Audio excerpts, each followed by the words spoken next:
Olá, jovem, tudo bem com você? Aqui quem fala é o professor Alex Siqueira e eu começo hoje com uma aula, digamos que diferente, né?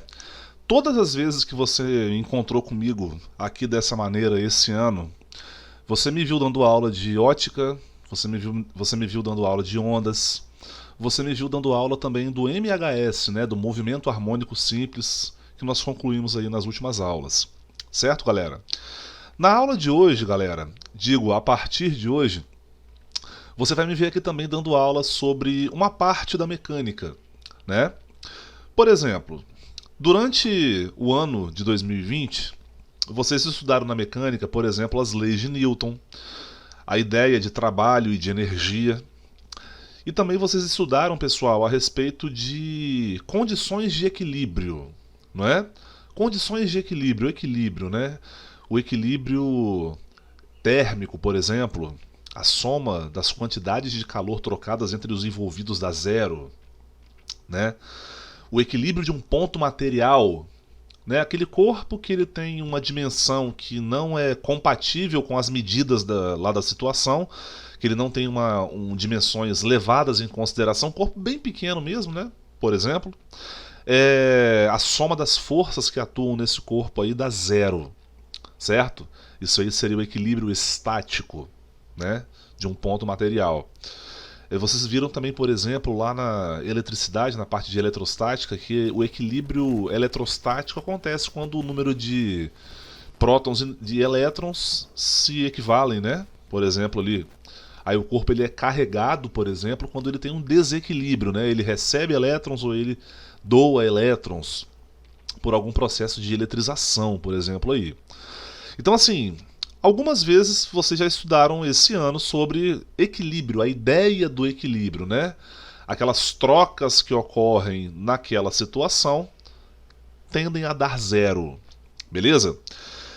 E assim, a partir de hoje, eu vou dar aula para vocês sobre essa parte da mecânica, em que nós falaremos então sobre o tal do equilíbrio de corpo extenso.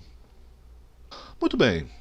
Equilíbrio de corpo extenso. Talvez a primeira pergunta que nós possamos nos fazer seria o que é um corpo extenso? Tudo bem? Veja bem, corpo extenso, ele é um corpo que eu diria assim de uma forma simplificada para vocês, que ele é um corpo que as dimensões desse corpo são levadas em consideração, né? Ele tem dimensões que são relevantes, digamos assim. Ou podemos falar também que o corpo extenso é todo o corpo cujas dimensões são compatíveis às escalas envolvidas. Olha, eu vou te dar um exemplo aqui de um corpo extenso que eu tenho aqui na minha casa. Olha, uma régua, né? Essa régua aqui ela tem 30 centímetros. 30 centímetros de largura e de comprimento, e de largura aqui deve ter uns 3, digamos assim, alguma coisa do tipo. Beleza? Eu posso falar para vocês que isso aqui é um corpo extenso porque as escalas envolvidas nesse nível de existência que eu estou vivendo aqui agora, o centímetro é uma escala relevante. Por exemplo, a palma da minha mão, né, tem um comprimento em centímetros. A distância de uma extremidade do ombro até a outra, por exemplo, são em centímetros também. Até, por exemplo, aqui é o comprimento da tela, né? O comprimento mesmo vertical da tela aqui do meu computador é dado em centímetros. Então, assim, as dimensões desse corpo aqui são dimensões relevantes, né? Agora, por exemplo, um grão de areia. Pô, um grão de areia ele deve ter um diâmetro ali de pouquíssimos milímetros. Pouquíssimos milímetros, né? Então, tipo assim, um grão de areia, ele seria considerado, se a gente, né, considerar assim, um ponto material, né? As dimensões de um grão de areia não seriam tão relevantes assim para o nosso nível de existência. Agora, para um mundo microscópico, né, seria relevante. Então, seria mais ou menos essa ideia aqui. Beleza? Então, de uma forma simplificada, o corpo extenso ele tem dimensões relevantes. Tá certo? Beleza. O corpo extenso, pessoal, ele pode ter mecanicamente dois tipos de equilíbrio, né? E o primeiro tipo de equilíbrio que eu vou falar para vocês aqui é o equilíbrio de translação. O que é translação? Translação é quando um corpo sai de uma posição e vai até outra posição. Por exemplo, quando você caminha, quando você anda de bicicleta, você está transladando, né? A translação ali do seu movimento, beleza? Então, quando existe equilíbrio de translação num corpo extenso, por exemplo, uma régua aqui como essa, o que significa esse equilíbrio de translação? Significa que quando o centro de massa desse corpo está em equilíbrio, seja esse equilíbrio estático ou dinâmico. Ou seja, centro de massa é a concentração, é o ponto onde toda a massa desse corpo é concentrada. Se o corpo for homogêneo, nós podemos pensar que esse centro de massa está no centro dele mesmo, né? Para uma régua homogênea, eu tenho que o centro de massa dela está perto dos 15 centímetros, sendo que ela tem comprimento de 30, né? Então, o equilíbrio de translação é quando o centro de massa desse corpo extenso está em equilíbrio. Ou seja, a somatória das forças que atuam sobre esse corpo dá zero, ou seja, ele não está acelerando, né? Ele pode estar parado ou ele pode estar em movimento retilíneo e uniforme em relação a algum referencial, por exemplo, né? Pare e pensa comigo, quando um corpo está parado, ele não está acelerando, a sua velocidade não deixa de ser zero. E quando um corpo ele se move em movimento retilíneo e uniforme, ele também não está acelerando, porque o movimento retilíneo e uniforme é um movimento cuja aceleração é nula, né? Então ele sempre vai manter lá os 10 metros por segundo, por exemplo, certo? Esse seria um tipo de equilíbrio que nós vamos trabalhar aqui durante essa ideia do equilíbrio do corpo extenso, tudo bem?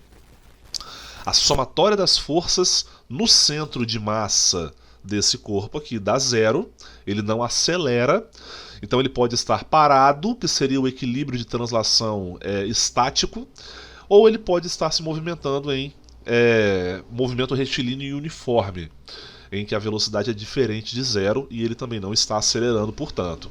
Beleza? Talvez a situação que mais nos interessa aqui nesse tipo de aula seria esse tipo de equilíbrio aqui, né? Que é o equilíbrio de rotação, tá certo? O equilíbrio de rotação, beleza? O que é o equilíbrio de rotação? Nós vamos pensar que o equilíbrio de rotação ele é similar ali ao equilíbrio de translação, só que quando há rotação, nós necessariamente temos que pensar em um eixo de rotação. Tá certo, pessoal? Como, por exemplo, a Terra girando, né? A Terra gira em torno de seu próprio eixo, né, beirando ali 24 horas, por exemplo. Tá certo? Então, assim, a distância... Vamos pegar aqui a linha do Equador, né? Que tem latitude zero. Alguma pessoa que mora, digamos assim, numa região da linha do Equador, ela está a uma distância média de 6.500 quilômetros, né, do centro da Terra, que seria o eixo de rotação do planeta, por exemplo, ali. Mas o que seria o equilíbrio de rotação? Olha só, quando um corpo extenso está em equilíbrio de rotação, ele não está girando em torno de um certo eixo, ou ele está girando em MCU, ou seja, em movimento circular e uniforme. Se ligou? Por exemplo, no movimento circular uniforme, existe aceleração? Existe, galera. Movimento circular uniforme existe aceleração centrípeta, tá? Nós muitas vezes estamos acostumados a pensar que a aceleração é somente uma, digamos assim, uma entidade que vai alterar a velocidade do corpo. Negativo, pessoal. A aceleração é algo que pode alterar a velocidade do corpo, mas também pode alterar a direção em que esse corpo propaga-se, né? Por exemplo, digamos que se a aceleração estiver na mesma direção, não precisa ser no mesmo sentido, né? Mas se a aceleração estiver na mesma direção do movimento, agora, se for no sentido, é um movimento acelerado. Se estiver na mesma direção, só que no sentido contrário, seria um movimento retardado. Se a aceleração não estiver na mesma direção do movimento, esse corpo aí ele tem uma direção alterada em relação à sua propagação, né? Ele começa a fazer curva, por exemplo. E como acontece no MCU, se a aceleração é completamente perpendicular com a propagação, né, a velocidade do corpo em MCU, então ele de fato não acelera, ele de fato percorre lá aquela circunferência com velocidade constante, sempre constante, constantemente constante, portanto. Tudo bem? Então que isso fique bem claro. Olha só, quando o corpo ele está em equilíbrio de rotação, ou ele não está girando, né? Ou ele não está girando, ele não gira nem para um lado nem para o outro, beleza? Ou se ele está girando, que ele esteja girando em movimento circular uniforme. Então note que o equilíbrio de rotação ele é dado quando o corpo não está acelerando ao girar.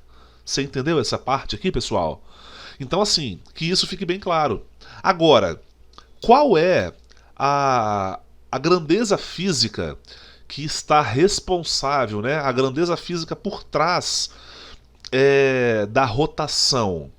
Porque, por exemplo, galera, você sabe muito bem, você teve aulas esse ano que te falaram sobre isso, que aquilo que altera a condição de equilíbrio de um corpo de translação para o movimento ou para o repouso, o que faz essa alteração? É a força, cara. É a força.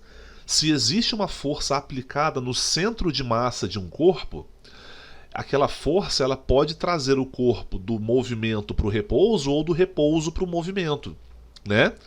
Agora, o que altera a condição de rotação de um corpo, galera? É uma coisa conhecida pelo nome de momento. Momento de uma força.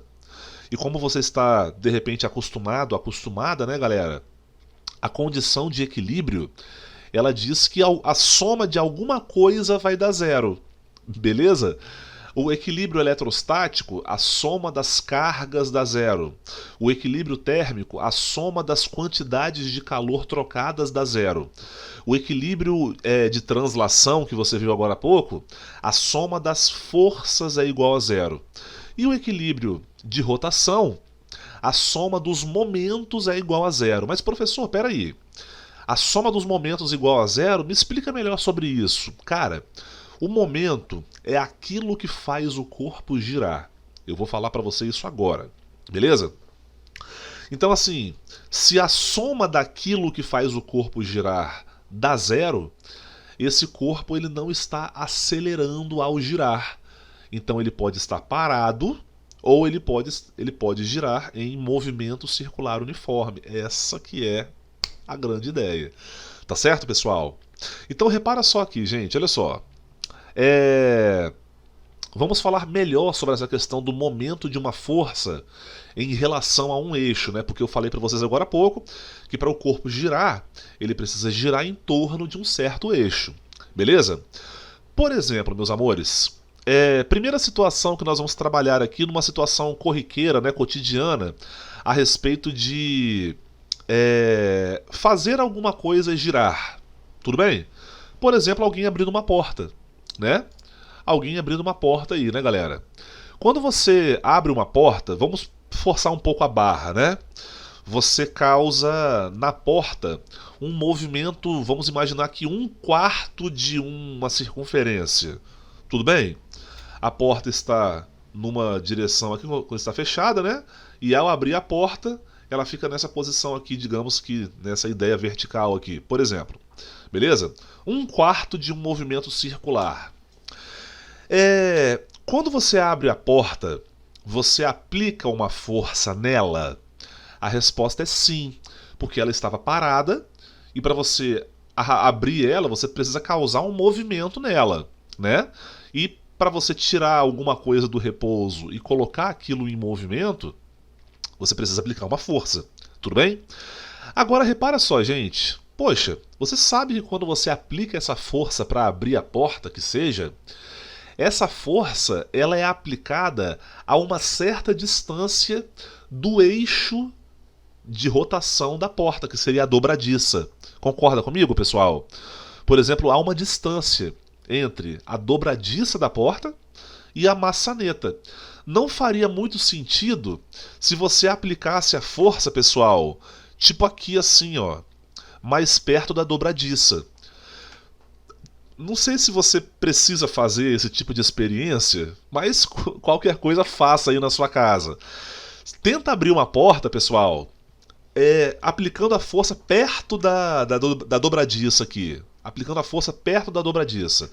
E não precisa ser assim uma porta para você entrar ou sair de um cômodo mesmo, não. Pode ser a porta de um armário, uma porta do armário do banheiro, da cozinha, sei lá, por exemplo, né? Se você aplica a força mais perto aqui da dobradiça, que é o eixo de rotação, você precisa se esforçar mais, né? Vai ficar mais difícil para você causar essa ação aí na porta, por exemplo. Beleza? Uma outra situação aqui, galera, corriqueira aí da aplicação do momento de uma força em relação a um eixo de rotação é alguém trocando o pneu com o auxílio daquelas chaves em L, né? Por exemplo aqui, ó.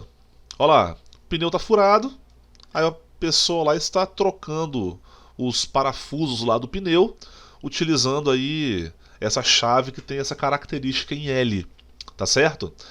Não sei aí quem de vocês já dirige, já passou por uma situação em que você estava dirigindo, aí o pneu furou, passou num buraco, aí o pneu furou, ou passou em cima de um prego, aí o pneu esvaziou, ou você deixou o carro estacionado, aí você foi ver e o pneu estava vazio, né? E precisou trocar, né? Ao invés de chamar o seguro lá, o reboque, não sei, né? Todo carro tem um auxílio desse tipo de ferramenta, né? Tem lá aquele macaco que vai suspender o carro e também essa chave aí em L.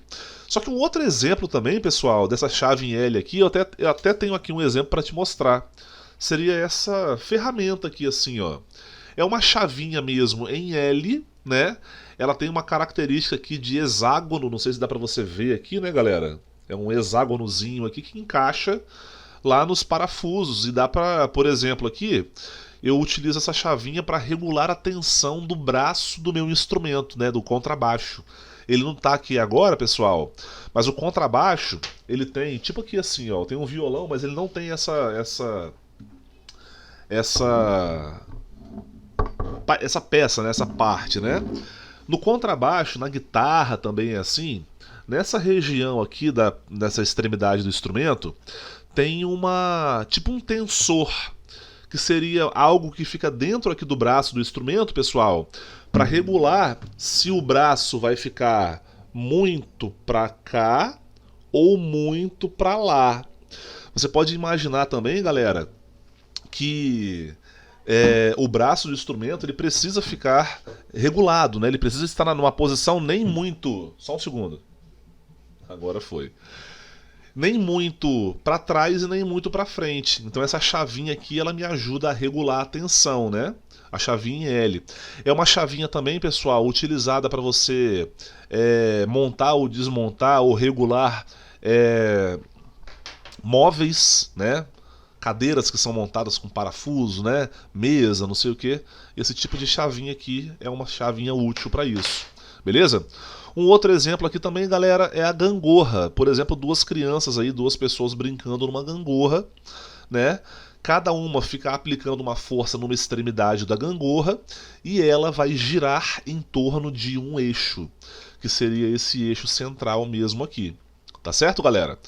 Então são situações corriqueiras, cotidianas aí, de quando nós fazemos alguma coisa girar, né? Por exemplo, ao aplicar uma força.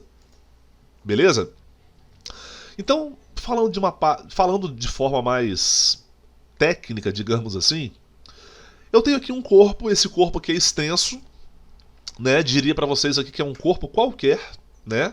Não tem, sabe, não é um corpo específico, é um corpo qualquer, né? E ele tem aqui dimensões que são consideráveis, tá certo, pessoal? Nessa linha azul aqui, galera, eu aplico uma força, tá certo? E digamos, galera, que esse corpo aqui, ele está fixo nessa extremidade O, aqui do lado esquerdo. Tá legal? Ele está fixo aqui nessa extremidade, e ao aplicar essa força nessa região aqui, pessoal, eu tenho, reparem, uma certa distância, que aqui eu chamo de B, tá certo? De onde eu apliquei essa força para onde o corpo vai, o eixo de rotação desse corpo. Imagine, sei lá, né, colocaram um prego aí, pregaram o corpo nesse ponto O aí, e alguém aplica uma força para cima aqui, né, nessa regiãozinha aqui mesmo, tá certo? Aí, pessoal, quando acontece isso, o que vai acontecer, né? O que você imagina que aconteça? O corpo ele vai começar a girar. Por exemplo, aqui, né, rapaziada, do jeito que eu coloquei aqui para vocês, esse corpo ele gira no sentido anti-horário, né, nessa situação. Então, por exemplo, aqui, ó, eu tenho aqui a régua, né, e aí eu aplico a força na régua para cá. E ela vai girar, pelo menos é o que eu estou vendo aqui na tela, né, tá girando no sentido anti-horário, né, ó. Aqui, ó. Na minha visão aqui, ela gira no sentido horário, mas para vocês aqui é no sentido anti-horário. Beleza? Eu também posso, nessa mesma situação, galera, manter ali aquele ponto fixo lá, mas mudar a direção de aplicação, o sentido de aplicação da força, né? Seria uma força aplicada para baixo, né, pessoal? Então, por exemplo, aqui assim, ó, eu tenho aqui o corpo, né? E aqui para vocês agora está no sentido horário, né? Por exemplo ali, ó. Beleza? Mais ou menos isso. São situações que fazem o corpo girar, né, em torno desse eixo. Beleza? Então, assim, colocando aí na tela para vocês, a ideia de momento, pessoal, o momento ele consiste na ação de girar ou torcer um corpo em torno do seu eixo de rotação. O eixo de rotação, meus amores, ele é conhecido pelo nome de polo, tá legal?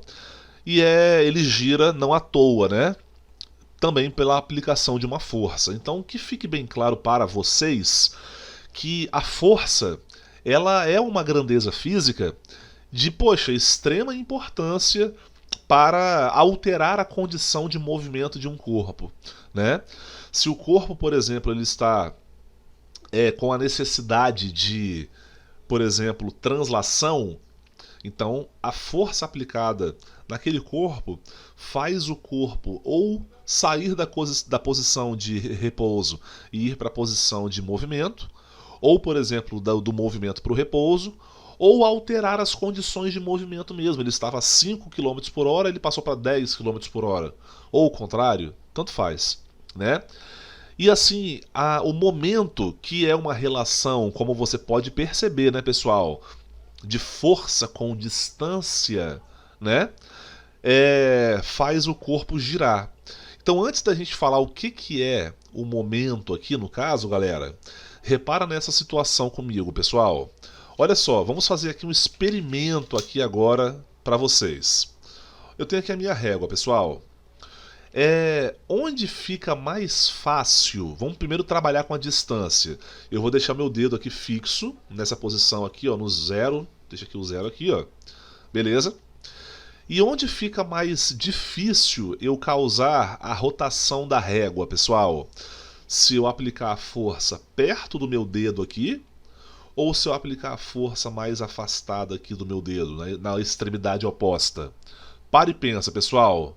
1, 2, 3, tempo esgotado. Fica mais difícil se eu aplicar a força aqui, né? Mais próximo, ó. Mais difícil. Eu tenho que, digamos que, me esforçar um pouco mais para aplicar, para fazer esse corpo girar aplicando a força aqui. É claro que não é pelo menos nesse exemplo aqui, uma coisa exagerada, assim, né? Que, nossa, é muito difícil fazer a régua girar se eu aplicar a força aqui. Não é assim. Mas é mais fácil se eu fizer aqui, ó, mais afastado. É justamente por esse motivo, pessoal, que fica mais fácil você abrir uma porta se você aplicar a força na extremidade oposta da dobradiça, por exemplo. Então, uma coisa que nós já sabemos, pelo menos conversando dessa maneira aqui assim, que fica mais fácil girar o corpo quanto mais afastado eu estou do eixo de rotação. Tá certo, galera?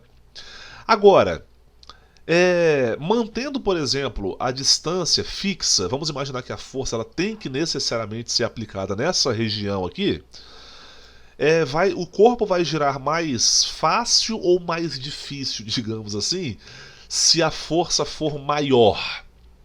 Pô, se a força for maior, o corpo gira com mais intensidade, né? Seria mais fácil, digamos assim. E se a força for menor, o corpo ele vai girar com menos intensidade, certo? Então é uma relação aqui diretamente proporcional. Não sei se você concorda comigo.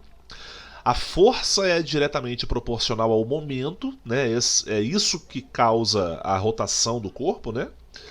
E também a distância ali do eixo de rotação até onde a força é aplicada, também quanto maior fica mais fácil, né? Se você tenta abrir a porta, por exemplo, aplicando a força aqui, é uma coisa. Se você tenta abrir a porta aplicando a força aqui, já é outra coisa, né? Porque tem uma distância aqui em relação à dobradiça. Tudo bem? Então, meus amores, só para a gente colocar aqui na tela detalhadamente para vocês quem é quem, né? O ponto O, ele é o eixo de rotação, tá legal? E você pode conhecer o nome do ponto O ali, o eixo de rotação, como polo, tá certo? O ponto ao qual todo o sistema daquele corpo ali é rotacionado em torno dele, né? E galera, a distância aqui, ó, claro, né?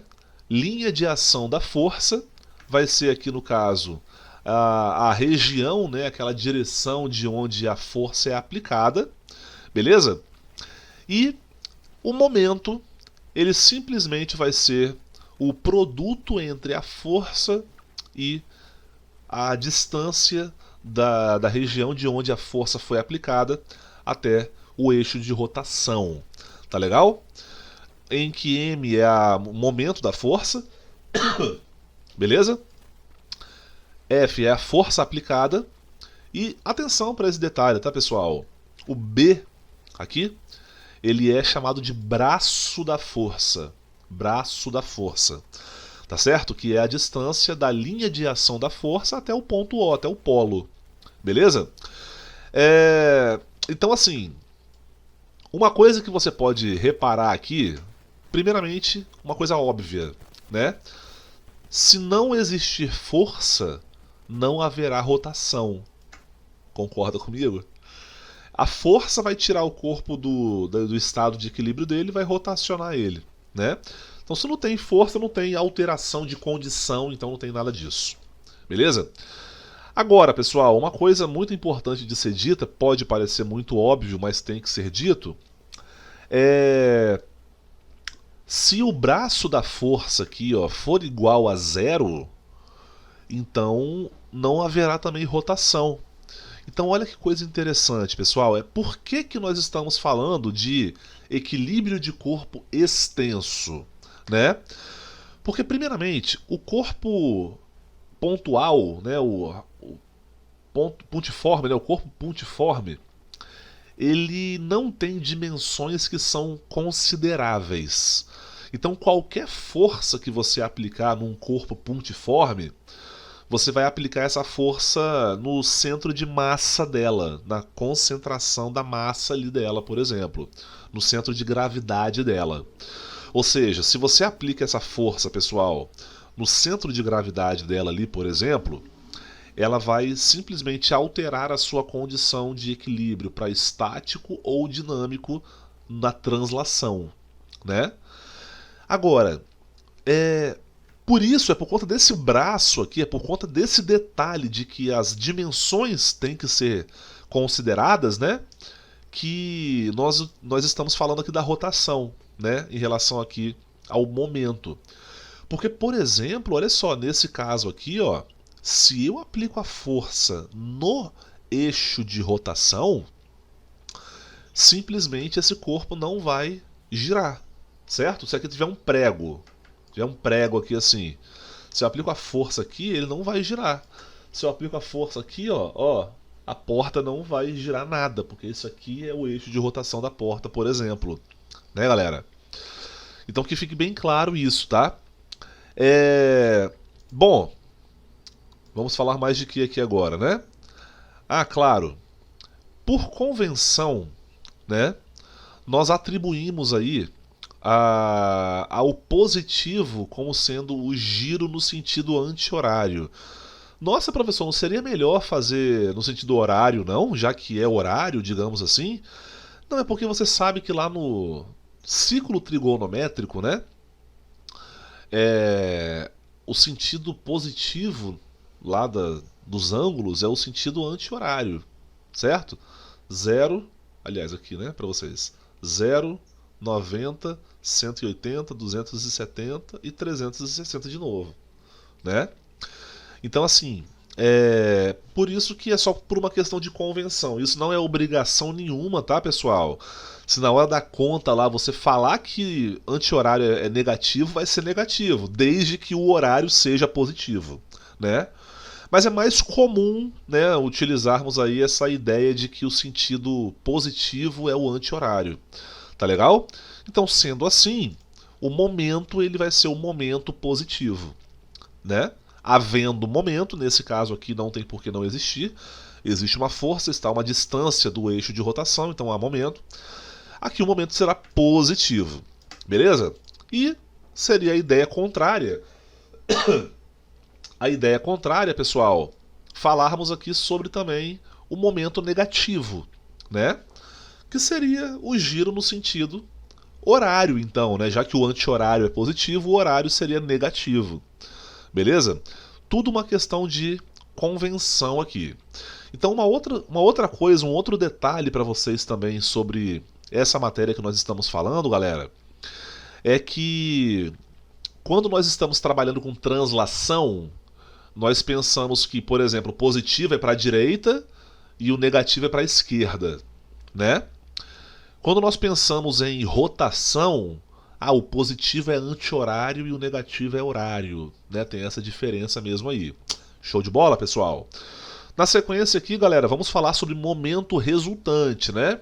Até porque nós sabemos que na aplicação, né, da ideia de rotação na ideia de momento, várias forças podem ser aplicadas, por exemplo, num corpo, né? Simultaneamente, digamos assim. Então vamos pegar aqui um corpo extenso, né, um corpo cujas dimensões são compatíveis, né, com as escalas envolvidas. Ele tem uma largura aí, aliás, um comprimento considerável, né? E vamos trabalhar aqui, pessoal, pensando que o eixo de rotação desse corpo é o seu próprio centro de massa, né? Comentei agora há pouco com vocês, né, pessoal? Pensando aqui que esse aqui é um corpo homogêneo, né? Uma barra de madeira, uma barra metálica, não sei, né? Mas ele é homogêneo, a massa dele é bem distribuída. Então ele vai ter o centro de massa no seu próprio centro, tá certo? Vamos imaginar, pessoal, que eu aplico uma força nesse corpo nessa posição aqui, beleza? Essa força aqui é uma força que faz o corpo girar. Concorda comigo? Faz o corpo girar em qual sentido? Olha, eu não criei aqui nenhum tipo de animação para esse tipo de situação aqui, mas utiliza sua imaginação aí, né? Ele vai girar aqui no sentido anti-horário, tá certo? Anti-horário mesmo aqui, né? Se você dá um tapa nesse corpo aqui do lado de cá, assim, ele gira no sentido anti-horário, beleza? Agora, essa força aí é uma força que está sendo aplicada nesse corpo num outro sentido, num outro ponto de aplicação. Mas, irmão, para e pensa comigo. Essa força aqui é uma força que também faz o corpo girar no sentido anti-horário, né? Então, nesse momento aqui está havendo, né, uma compensação de um com o outro ali e fazendo com que o corpo gire em sentido horário pesado mesmo, digamos assim, anti-horário, né? Essa força aqui, F3, é uma força que ela está nesse momento sendo exercida no eixo de rotação. Então essa força aqui não faz esse corpo girar. Essa força aqui, eu até diria para vocês que ela faz esse corpo se mover para baixo, digamos assim. Mas como nós estamos pensando no momento, né, na rotação do corpo, essa aqui não é uma força que faz o corpo, né, se rotacionar aí. São três forças na vertical. Essa força aqui, por sua vez, ela faria o corpo girar no sentido horário, né? No sentido horário. Então são duas forças que atuam nesse corpo que fazem ele girar no sentido anti-horário, e eu tenho uma força aqui que faz ele girar no sentido horário mesmo, né? Duas no anti-horário e uma no horário. E essa força aqui que ela não faz nada, né? Em relação à rotação não faz nada. Legal? São quatro forças aqui na vertical. E se eu colocar essa força aqui na horizontal? Hein? Essa força na horizontal aí. Essa força aí faz o corpo girar? Vamos pensar aqui em duas situações, pessoal. Primeira situação. Existe força aqui? Existe força. Sim, com certeza existe força. Legal? Existe uma distância até o eixo de rotação? Sim, existe distância. Beleza? Só que essa aqui não é uma força que faz o corpo girar. Tá certo? Por que ela não faz o corpo girar, pessoal?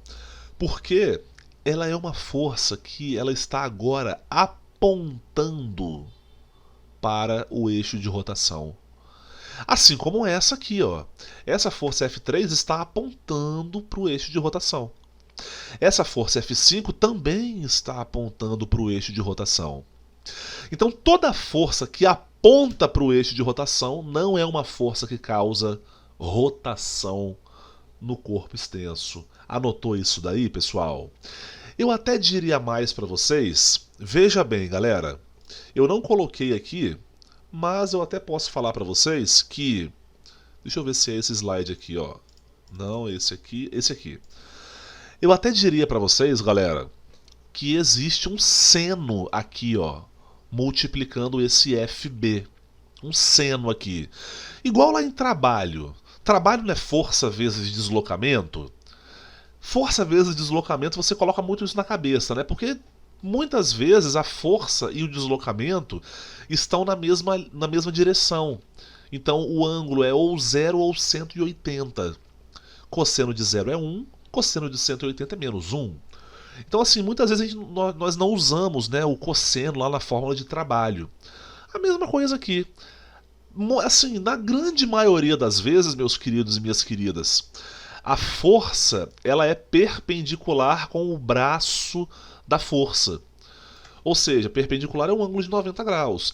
Seno de 90 graus é quanto? É 1, né? Seno de 270 é menos 1. Legal? Então, assim, é por isso que nós não falamos, por exemplo, aqui, né? Quando o ângulo é 90 é positivo, quando o ângulo é 270 é negativo. Só ter essa ideia de horário e anti-horário, beleza? Mas eu diria que tem um seno aqui também, multiplicando esses dois. Tal que se o ângulo... Vamos lá, cadê a força 5, né? Se o ângulo aqui, ó, for 0, ó, o braço da força está aqui, no 0 grau, né? A força está sendo exercida aqui sei lá, no 180 ou no 0, tanto faz. Seno de 0 ou seno de 180 é 0. Então é por isso que não tem momento. Anotou isso aí, pessoal? Fez sentido para vocês? Nesse caso 5 aqui, ó, tem força, tem distância, mas não tem giro, né? Porque ele está apontando para o eixo de rotação, porque o ângulo aqui é 0, então não tem rotação. Show de bola? De qualquer maneira, pessoal, o momento resultante vai ser a soma de todos os momentos. Se ele for positivo, significa que ele vai girar em sentido anti-horário. Show de bola? Se ele for negativo, ele vai girar em sentido horário mesmo, né? Como nós fizemos a convenção. Beleza, professor. Se o momento resultante for positivo, então ele gira no sentido anti-horário. Desculpa, eu tô confundindo, tá? Desculpa, vou falar de novo, ó. Se ele gira se o momento resultante é positivo, ele vai girar em sentido anti-horário. Show. Se for negativo, anti-horário. Alex. Positivo, anti-horário, negativo, horário. Acertei. E se for igual a zero?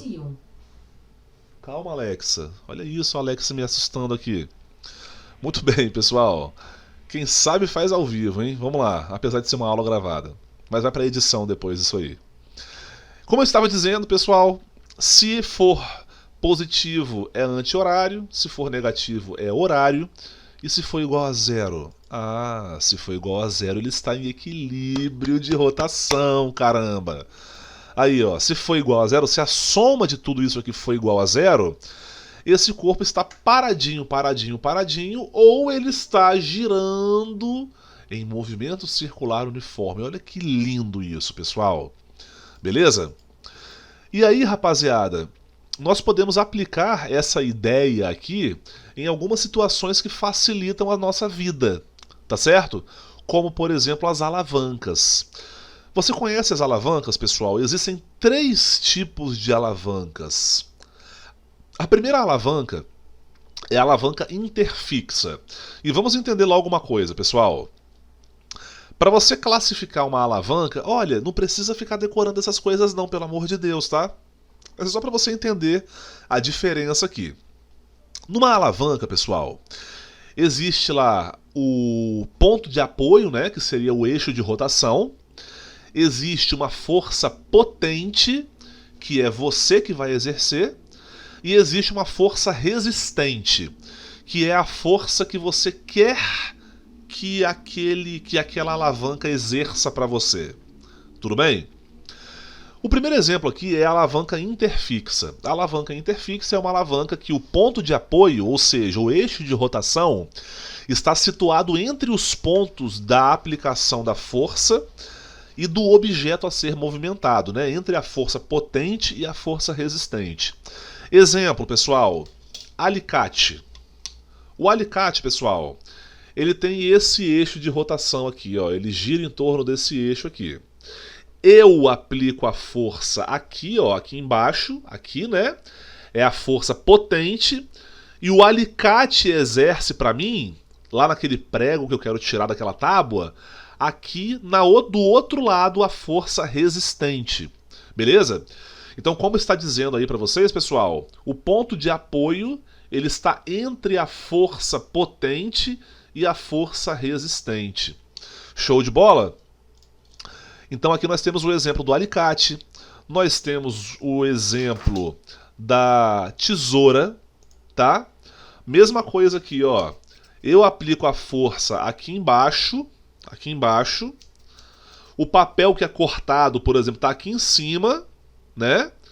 E aqui está o eixo de rotação da tesoura. Legal? Aí, pessoal,